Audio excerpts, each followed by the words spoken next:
So it's been brought to my attention that I've done tier lists on fucking stench. I've done tier lists on dumb shit. I've never done a real killer tier list. So today, in honor of the anniversary, we're gonna do an actual killer tier list. And for those of you who don't know, I'm a real killer main who's been playing this game for a long time. I don't like how I'm getting spine shield. Makes me feel like he's looking at me. Oh my god, that scared me. Okay. Let me know what you think in the comments. Is my take cooked? Am I cooked? Starting off with Trapper. The thing about Trapper is he's D tier. One thing about Dead by Daylight is the early game is very important. That's why perks like Corrupt Intervention are so good. I'm not gonna oil up.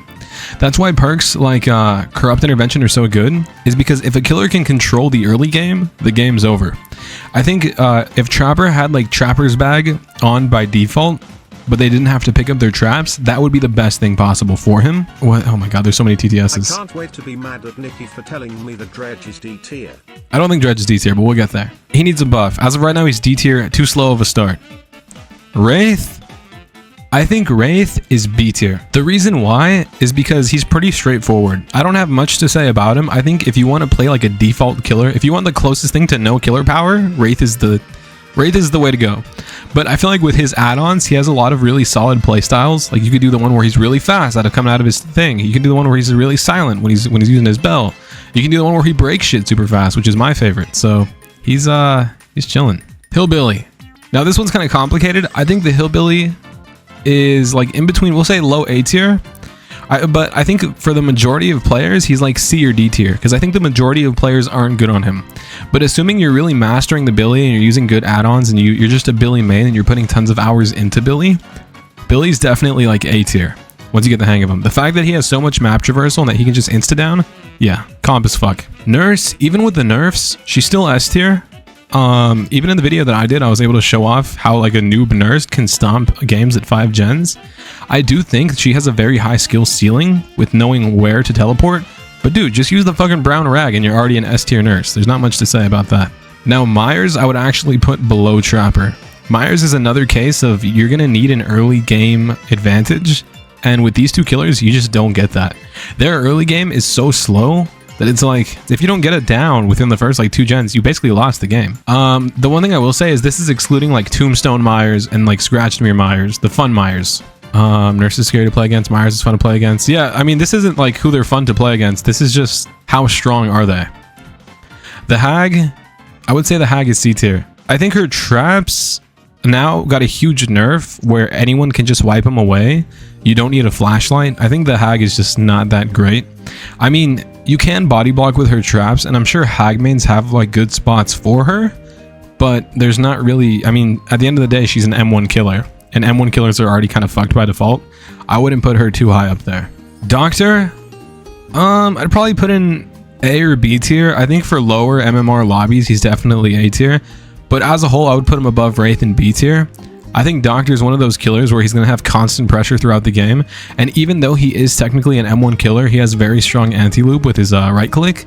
So I think Doctor has a lot of bases covered. He has a lot of game slowdown with the built-in like craziness mechanic. But the fact that he can just deny pallets is wild. He's kind of like Vecna's Mage-Hand, you know what I mean? Where like if you can time it right, you can get a lot of free hits out of it.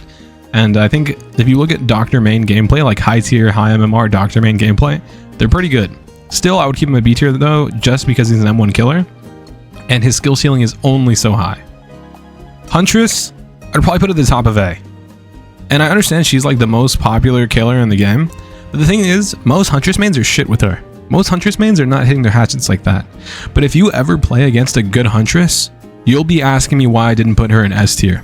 If you ever play against a good Huntress, she's actually fucking cracked. How many of you in chat have played against a good Huntress? Where she's hitting you with orbitals and cross maps constantly. That shit is a nightmare, and I already suck at looping Huntresses to begin with. So against a good Huntress main with like over 1,000 hours on her, yeah, GG's. Bubba, I'm putting in C tier. I think Bubba's really fun, and he has a lot of fun gimmick builds that could work, like the basement build and shit. But I think overall, his mechanics are very... Actually, you know what? He just got buffed. I put him in low B tier. I think with his add-ons getting buffed, he is definitely a lot stronger, and he's definitely in a good place right now. His tantrum is definitely a huge downside of using his power. I don't know if he should have a tantrum. I think like at least to shorten the cooldown. I think there's too much of a risk of using his power in most scenarios where you'll just go for the M1. I don't know.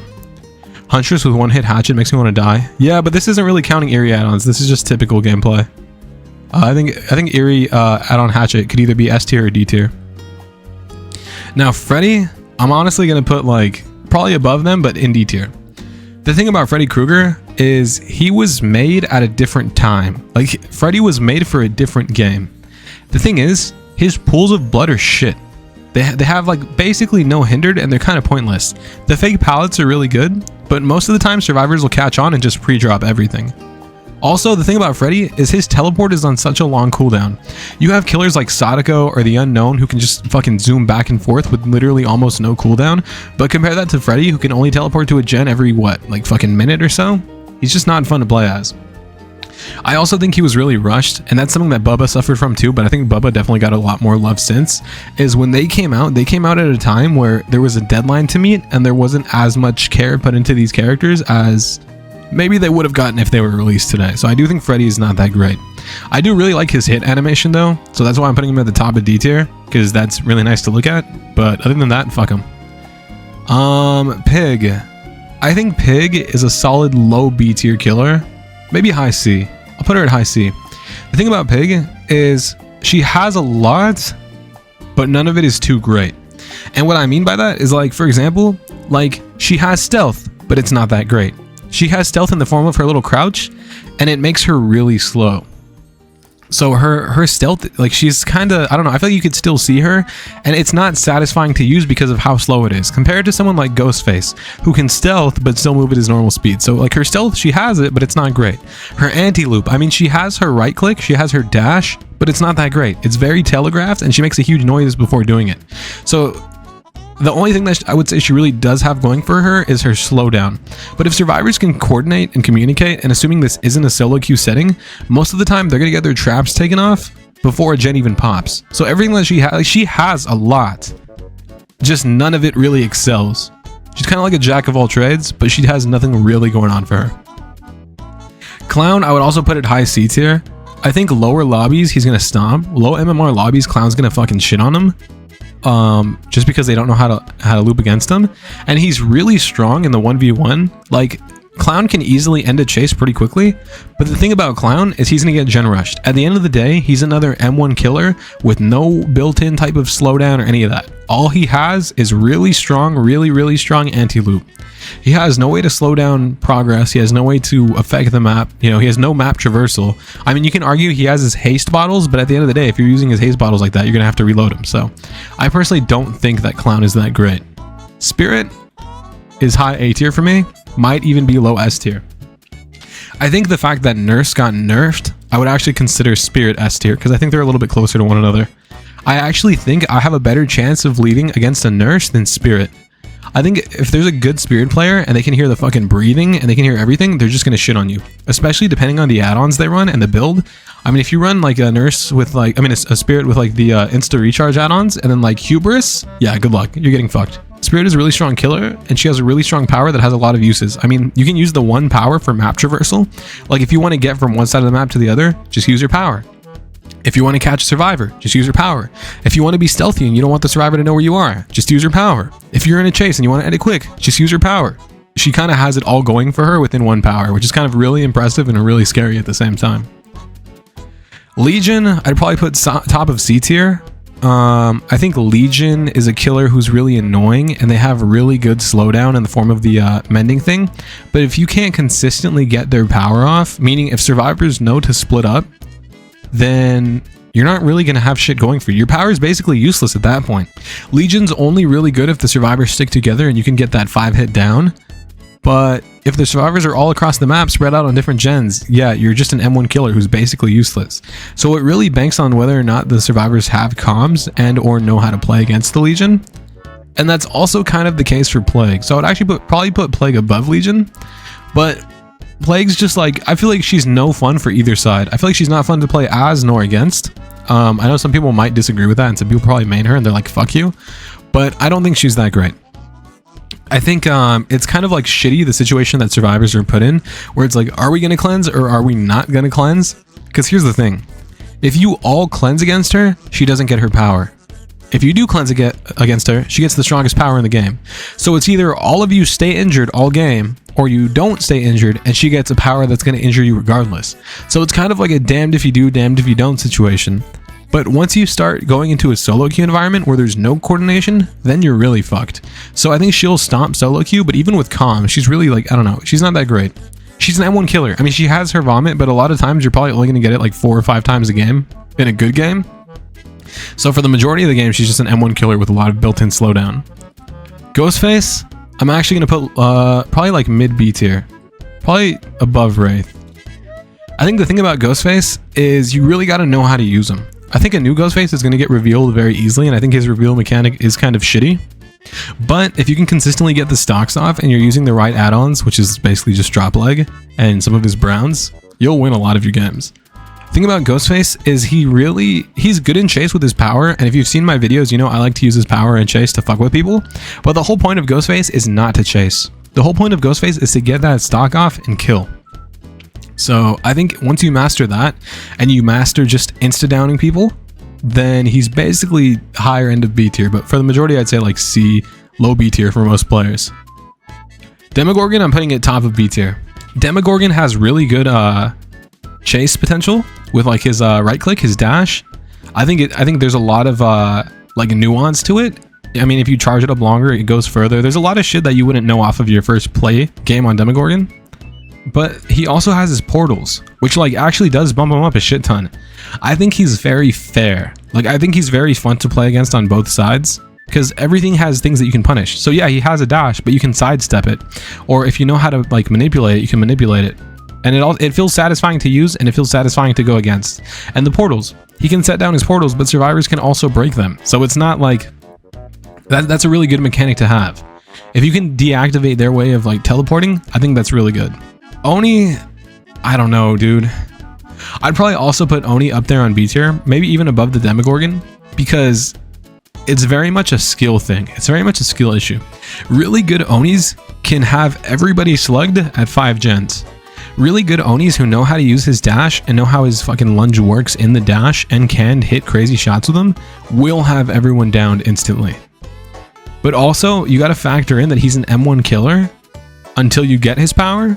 So sometimes the hardest part is even getting enough blood to get into his power. And by that time, you're already getting gen rushed. So it definitely depends against the squad and what perks you bring and how you can keep everyone injured.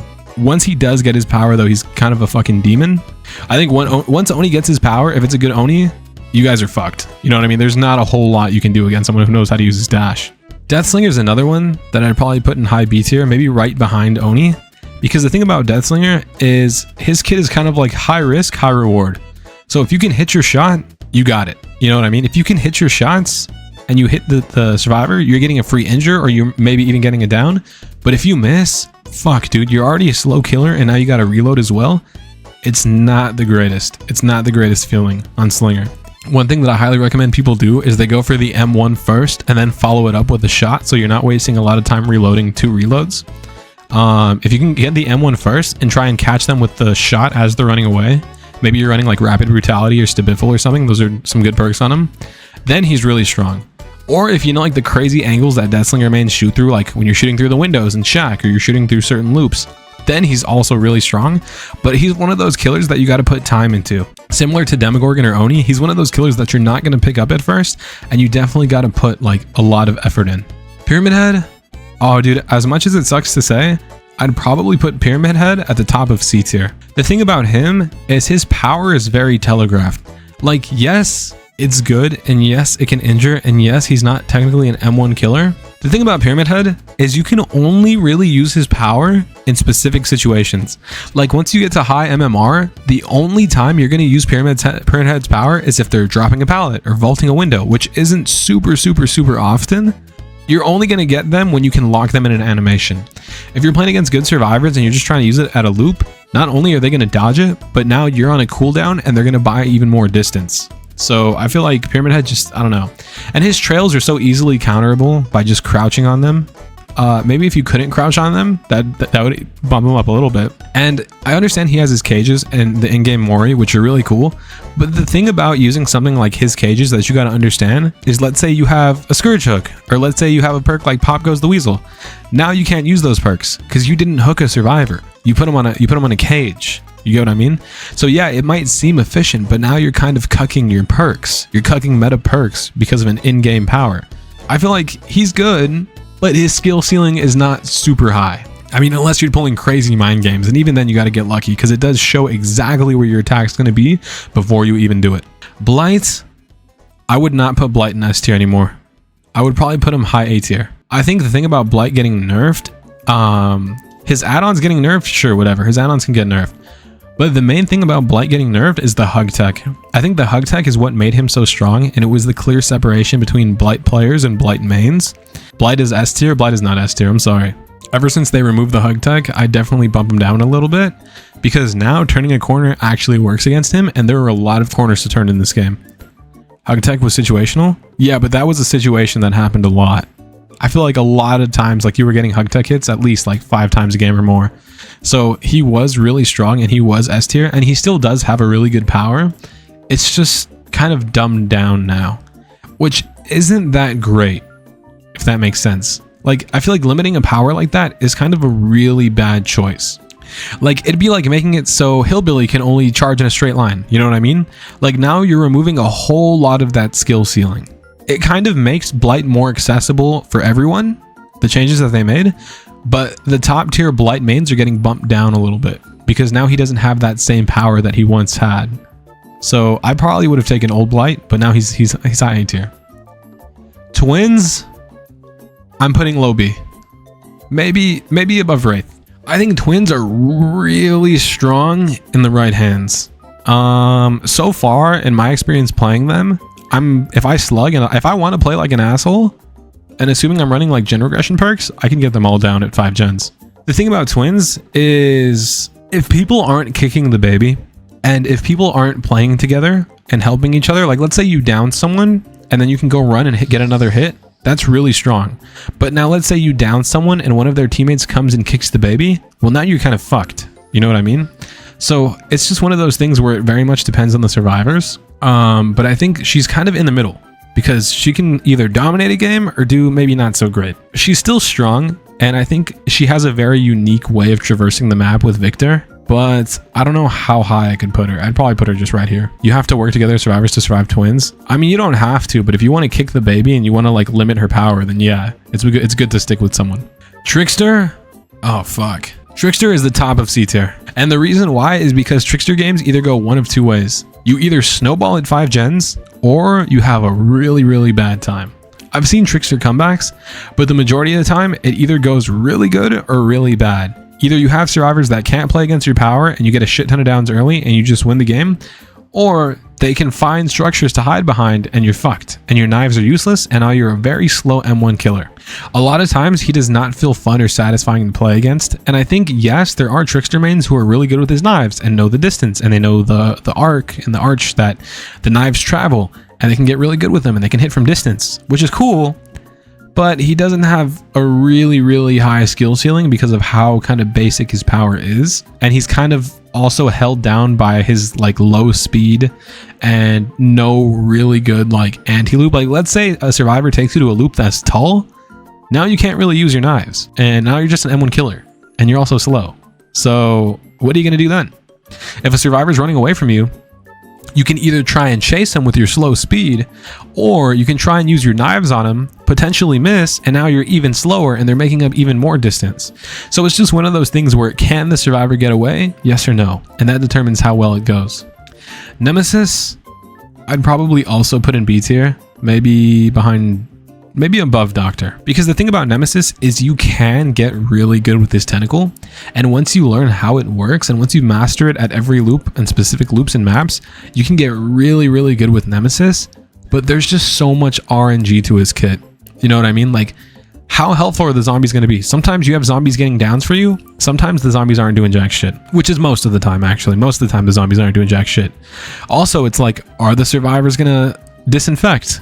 You know what I mean? Like, that's a huge thing too, because then your tentacle hits aren't going to matter as much if they keep disinfecting. Granted, there are so many cures on the map, but it's like if you chase a survivor and you infect them and then you chase them again and they're disinfected, is it worth to infect them again? Like, it's just one of those things that you got to think about.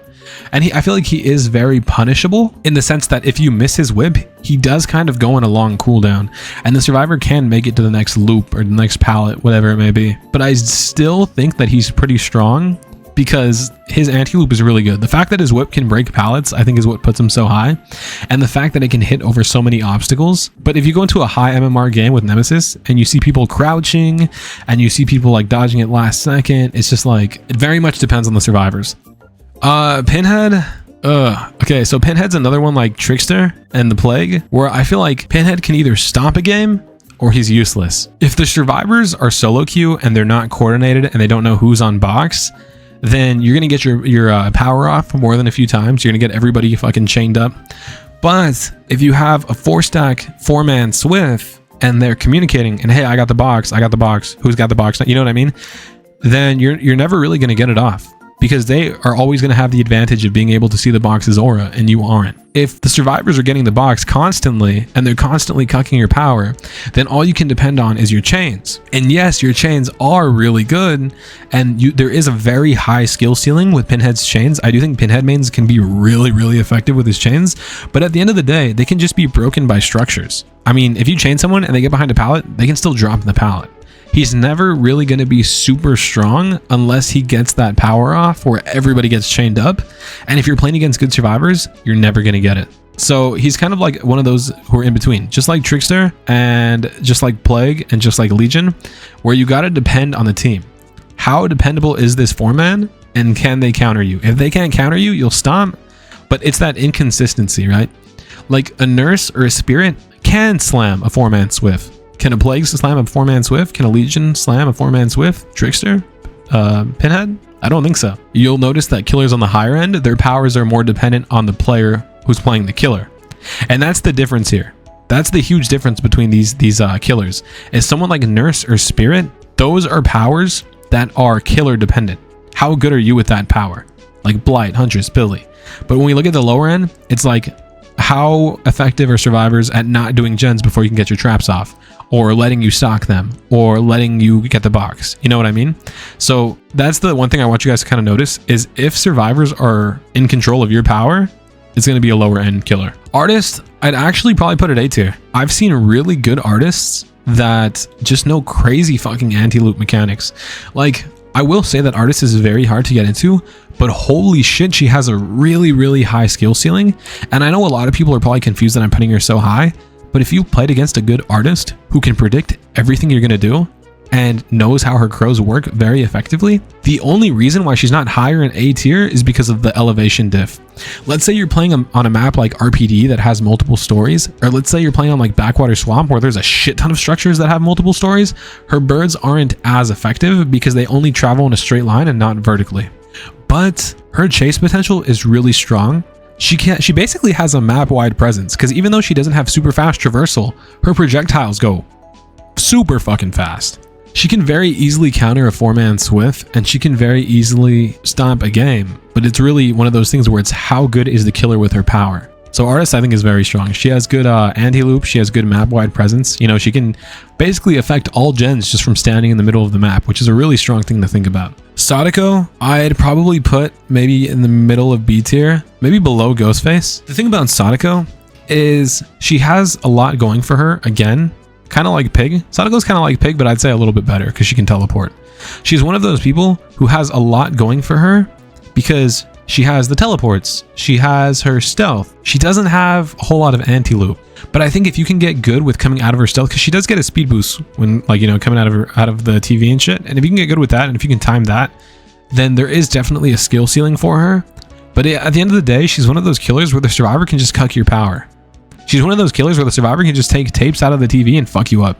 You know what I mean? I've definitely seen a huge difference in Sadakos that know how to play their killer and Sadakos that don't know how to play their killer. Because I've seen Sadakos that will take you to midwich and will constantly get you condemned and will kill, not just hook, but kill everyone in 5 gens. I've seen Sadakos who have been able to go into a game and condemn everyone and mori them all before we can get a gen done, which is really strong. Now, I've also seen Sadakos who are getting fucked and we're constantly taking tapes out of the TVs and they can't do anything. And they're an M1 killer and they're powerless. They have no anti-loop.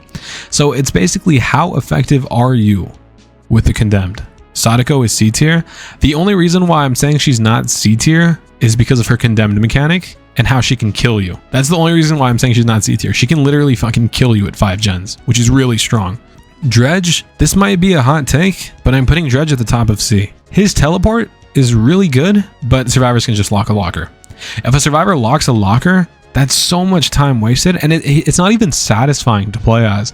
A lot of times when I play Dredge and someone locks me out of a locker, it's so annoying trying to get to them. And his power is really good. I might even bump him up. I'll put him low B tier, maybe above twins, because his anti-loop is really strong. His teleport thing, there is a skill ceiling for that for sure. There very much is a skill ceiling for that. But once you go against high MMR survivors, and I'm going to say that a lot in this video because it doesn't matter, because once your rank does go up and your MMR does go up, then certain killers aren't going to feel as good anymore. Like Myers, Ghostface might feel really strong and low MMR, but once you start getting better, I mean, they're just not going to be as strong. I hate to break it to you.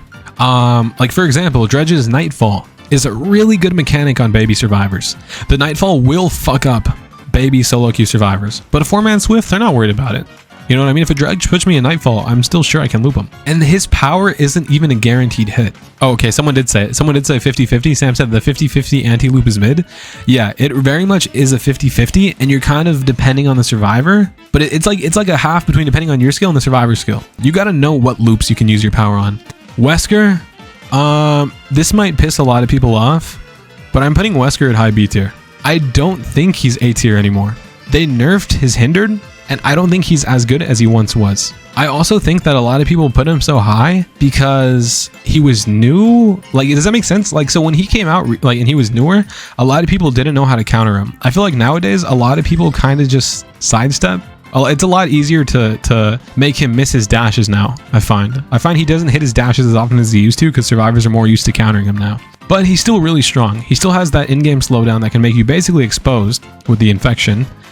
He has really good map traversal and he has a lot going for him, but he's a lot easier to loop now than he was back then because now people are more familiar with him, and he got nerfed. His infected hindered penalty has decreased a shit ton, and I'm not going to say that was a bad change. I mean, Wesker mains would even tell you that the old hindered penalty was kind of broken and basically made it a guaranteed down once the survivor was infected. Bro does not care about the Wesker hug techs. I don't think Wesker can really fucking hug tech, bro. That's not a killer that you have control of their power mid dash. That hug tech would just be like a manipulation of the dash. It's not like it's not like a Blight hug tech. There's a clear separation between a Blight dash and a Wesker dash, because Wesker goes in a fixed straight line, and the only way to manipulate that is collision off obstacles in the beginning, whereas Blight was someone who could rush down and turn mid dash, which is what made him so strong. Wesker, at the end of the day, all of his dashes are like very, very, very much telegraphed, whereas Blight just instantly flicking on you was what made him so strong. So I would not put them in the same tier at all. Knights, I'd probably put D tier. I know that might be like a weird take, but like, he's very clunky, and to this day he has a lot of bugs. I feel like he's not fun to play as anymore. He was when he was new, but the thing is, yeah, the guards they're kind of ass. The guards are kind of ass, and a lot of times survivors will just outrun them or get the banner. The only time you're really maybe gonna get a hit with a guard is with the assassin, and even then, if the survivor gets the banner, then it's just not happening. He's kind of slow. He doesn't really have a lot of anti-loop potential. Like, best case scenario, you bring a survivor to a loop, you pop your power, and they leave the loop. But then what happens? They just go to another loop. You see what I mean? And the cycle is going to keep on repeating. So you kind of have to get lucky with a mind game, or you kind of just have to get the assassin. Otherwise, you're not going to get a hit. He doesn't really have any like skill ceiling at all, which I know it might sound fucked up to say, but there's not a lot of skill potential with Knight. Okay, you got to know where to put the guards, but the thing about Knight is most of it is macro. Most of what's going to make you a good Knight killer is what's going to make you a good killer in general. You know, mind games, like 50-50s, like knowing how to use your red stain and shit like that. That's shit that you're going to be using on Knight, but that's shit that you can use on Spirit or Nurse. So why not play someone with a stronger power? You know what I mean? Like, his power on its own, there's not a lot of skill there, and it's not that great. Skull Merchants, I think the new Skull Merchant, I would put it top of C tier. I think new Skull Merchant is a lot better than she used to be, but she's still kind of strong. But it's one of those things where it's also like the Survivor Squad can very easily counter her power by disabling the drones and shit. Making her a stealth killer was a good call. I think making her kind of like... the thing about Skull Merchant is she's another one of those killers that has a lot. She has a lot going on for her, but none of it is super good. I mean, this bitch has every status effect in the game. Fucking broken, hindered. Skull Merchant has every status effect in the game, but she really excels at nothing. She doesn't do anything super well. I do like the change of making her a stealth killer though, but she's not fun to play as or against, I don't think. And she's also an M1 killer for the most part. It's another night situation where she can shut down a loop by using her power there, but then they're just going to run to the next loop and it's just rinse and repeat. You get what I mean? Okay, this is going to be a very debated one. Singularity. I would put Singularity mid B tier. I think Singularity has a very, very high skill ceiling as far as camera placement. There are people who are really good with his cameras, but at the end of the day, he's an M1 killer. And yes, you can argue the fact that he has his overclock mechanic, and yes, it makes him very strong in chase, but I swear to God, that shit lasts for like 3 seconds. Most of the chases against Singularity are going to be either you going for the M1 hit, and it takes forever, or you're trying to slap your goo on them, and you're going to miss a few hits, or if it does hit, they're going to get enough distance to go to the next loop, and by the time you catch up to them, you're out of the overclock mode. The best way to get a survivor is if you have a camera in a dead zone. Then you use your camera to overclock to them, slipstream to them, and then you can hit them within that dead zone. If they make it into a loop, you're very quickly going to be reminded that you're an M1 killer. Does that make sense? If the survivor makes it to a loop and you're playing Singularity, you're going to realize how shitty it is to be an M1 killer. But if you're good with those cameras and you can get those dead zones, then you can get a lot of free hits. So I would say mid B. Alien, I'd probably put at the bottom of A tier. Alien's one of those killers where he has a super high skill ceiling and he has a lot going on for him in general, but the one thing that stops him from being higher is the flamethrowers. I think the flamethrowers are such a strong counter to his power that I'm like kind of considering putting him in B tier. The only reason I'm not is because he can teleport all across the map and his tail has a really high skill ceiling. I know a lot of people don't want to hear it, but his tail is really, really good. His tail is one of the best anti-loop powers I've ever seen because of how much bullshit it can hit through. The only thing about the tail is it has a really small hitbox, but when it does hit, it's one of the most satisfying things. And you're not trapped, right? So if we go back to someone like Pinhead where you can only hit them when they're stuck in an animation like dropping a pallet or vaulting a window, okay, that's really shitty and you can't really get it in a lot of mid-chase scenarios. The tail you can. The tail you can very easily mind game and hit over a ton of loops. You can drag the tail really well. Yeah, exactly. And the tail isn't as telegraphed as the Pyramid Head M2, because this one puts a trail on the ground and you say, okay, don't walk on that. The tail, exactly. He can drag it, he can move it around, and it's not always clear where he's going to hit you with it. So there's a lot of mind games to be had with the tail and a lot of loops he can hit over, which make him a very strong killer. Once you add the map traversal, he's strong as fuck. Chucky, okay, this might be weird. I'm putting him under Blight. I would actually put Chucky under Blight in A tier, even though he lost his scamper. I think even though Chucky lost his scamper, he's still A tier, and high A tier at that. The reason why is because he has a lot going for him too, but he excels in what he has going for him. Like, his stealth is really, really good. The fact that he can have a stealth mechanic that he cannot be broken out of by survivors, as well as the map-wide footsteps, will constantly like either do one of two things.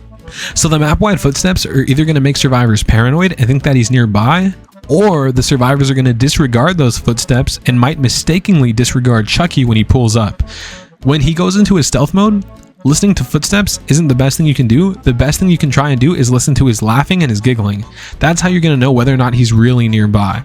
Because what I've seen a lot of survivors do is they ignore the footfalls, and what will happen is Chucky will pop around the corner and smack him. That's not to mention the strongest part of his kit, which is his dash. His dash is probably my favorite dash in the entire game.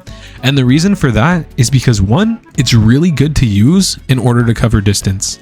It's a very good tool to use at the end of hidey ho mode, where even if you can't get a hit, let's say your hidey ho mode timer is about to run out, just use your dash and you'll get extra distance for free. It's really convenient. Not only that, but you can curve with it. You can very easily do a hug tech with Chucky and get some really bullshit hits. And anyone who's played against my Chucky knows that I'll get crazy hits behind loops because of how satisfying and good it is to hug tech with him. I don't want to say it's easy because it's definitely not easy, but once you get it down, it's really, really strong. Another part of his dash that's really fucking strong is the fact that he can go past a survivor. So let's say like someone rescues a survivor, or let's say there's 2 survivors running away from you and one's healthy and one's injured, and that healthy survivor is trying to body block for the injured survivor. You can go past them, which is fucking crazy to think about, right? You can dash past the healthy survivor and hit your target, because the dash doesn't end when you hit a survivor. The dash ends when you let go of M2. So there's a lot of like skill ceiling in Chucky. There's a lot of shit you can do with him that you might not pick up on the first time you play him. His anti-loop and his stealth are really good, and his mobility is also up there as well. So I think he's just very strong overall, and that's not even to mention the fact that this motherfucker is 2 feet tall. There are so many loops that once you activate your stealth mode, people just can't see you. You're really hard to follow, and once you take away that red stain, you become a true stealth killer. And I think even if you didn't have the dash, the stealth on its own is enough to win a lot of mind games. Like his stealth on his own, with his small stature and the fact that he has a third-person POV camera, makes mind games super, super easy for Chucky. The Unknown. So this is kind of a weird one. I'd probably put him above Alien. I think the Unknown has so much untapped potential because I've played against Unknown players that hit cross-map goo shots. They hit the cross-map cum shot and they fucking down you from like 50 feet away. With that being said, he has really, really good mobility in the teleport. I've seen so many unknowns time their teleports because believe it or not, you can control where your TP goes. So if you can find a good spot to put your TP that survivors maybe won't be able to get all the time, like maybe the top of the map at Ormond, where a survivor kind of has to go out of their way to cleanse it, you can get a lot of value out of them, and they won't be getting broken all the time. The number one thing about the Unknown is his anti-loop. That glob is so fucking good, and the fact that the survivor has to be looking at you to get rid of it, it can actually help you win a lot of loops as well, because the survivor's then not giving their full attention to the loop out of the fear of getting hit with the glob again. You can do cross maps with it. You can bounce it off walls. I think the skill ceiling with Unknown's glob is almost infinite. Like I think there is almost an infinite skill ceiling on his anti-loop. I think he's one of the strongest killers that we've gotten, and I don't think people are going to understand that until maybe like a few months to a few years from now, when Unknown mains are cracked as fuck. I think he's like a Huntress scenario, right? Where you can get really, really good with him. And then lastly, Vecna. So before I say this, I want to say that I'm someone who's used Vecna a lot. I got him to P10 on the PTB, and I've been playing him a shit ton since he came into live servers. And I can confidently say that I would put Vecna in A tier above the Alien. I think Vecna, believe it or not, has 2 powers that give him a free hit. I think Vecna's Mage Hand and his Flight of the Damned are free hits if used correctly. Let's start with Flight of the Damned. It's one of those things where the best time to use it is just like Pyramid Head. Flight of the Damned is one of those things that you use when the survivor's stuck in an animation. You might not be able to hit it when a survivor's running a loop normally, but if the survivor's dropping a pallet, if they're vaulting a pallet, if they're on a gen, if they're getting an unhook, if they're vaulting a window, if you can time that, you can hit them with the Flight of the Damned for free. Also, let's say a survivor's in a dead zone and you're chasing them, you can send Flight of the Damned, and yeah, they're going to crouch it, and yeah, it's not going to hit them, but how much distance did you just make up by forcing them to crouch for a couple of seconds? I've many times gotten a hit just off of making someone crouch in a dead zone, and I'm able to make up that distance. Now, when you pair that with Mage Hand, especially with his 2 add-ons, which are getting nerfed, which is the belt, I believe, and then the boots, or it's the ring and the boots, that make you pick up a pallet 35% faster and give you haste, you can get free hits at pallets all the time. It's actually better to use when a survivor drops a pallet instead of blocking it, because there's still a cooldown on that animation. So you can actually get your Mage Hand ready as the survivor's dropping a pallet, and then they're still somewhat stuck in an animation after dropping it, whereas you're already picking it up and you're already getting the hit. Now, if you can time those both correctly, you can get a free down. You can get a free down with those 2 powers alone. That's not even to mention the fact that he has Fly, which can take him far as fuck and through windows. So let's say one of my favorite perks to run on Vecna is Friends to the End, because after you hook someone, you're getting information. If you're hooking someone who isn't your obsession, you're getting your obsession's aura. If you're hooking your obsession, someone else is going to scream and reveal their location. So regardless, you have somewhere to fly to, which allows him to put out constant pressure on the map. constantly. Like there is nothing stopping him from flying around. All he needs is information, and he can fly around and pressure everybody. And then his bubble's a little less situational, but I've personally had experiences with the bubble where I'm so thankful it's in his kit.